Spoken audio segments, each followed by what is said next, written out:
maujud, takluk, bak maujud, bak wajib, dan bak mungkin tegai. Wajib dengan mungkin.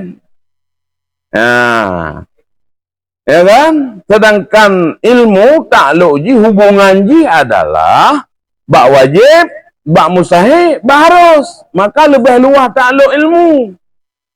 Hananya yang hanapi ditepu oleh Allah Subhanahu wa taala. Baru mungkin yang hananya bidin kalan Allah Subhanahu. Yang hananya pilih tepu popo yang hana.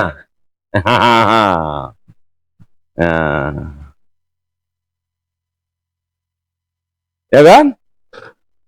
Nyan takluk ilmu. Berarti takluk inkisaf lah. Sabo tamak, sabo basar, sabo ilmu. Balaji inkisaf. Cuma inkisaf je yang berbeda. Terbuka lebar je yang berbeda. Terbuka lebar bak sama dan bak basar, nyo menghad kepada yang maujud saja. Terserah apa maujud itu maujud hadis atau maujud itu maujud kadim. Maujud hadis segala alam. Maujud kadim segala yang menyangkut dengan zat Allah Subhanahu wa taala, yaitu sifat-sifat Allah. Yang maujud kan segala yang mana? Ya, menang. Ya kan? Sedangkan ilmu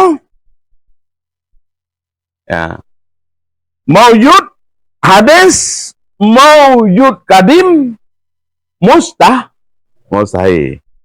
Bak wajib gedepur-dempur berkenaan dengan wajib oleh Allah Subhanahu wa taala, mulai zat droge, sifat-sifat droge, nyo gedepur-dempur oleh Allah Subhanahu wa taala dengan ilmu.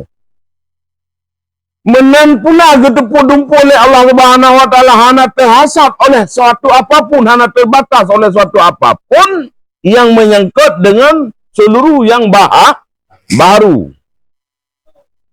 Kedua, yang kena gedepur-dempur oleh Allah Subhanahu wa taala, puah-puah mantang yang mustahil.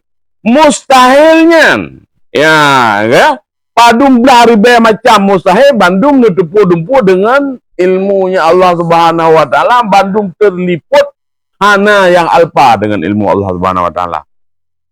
Nya luah takluk ilmu. Nya gekeun hubungan ilmu ehnan.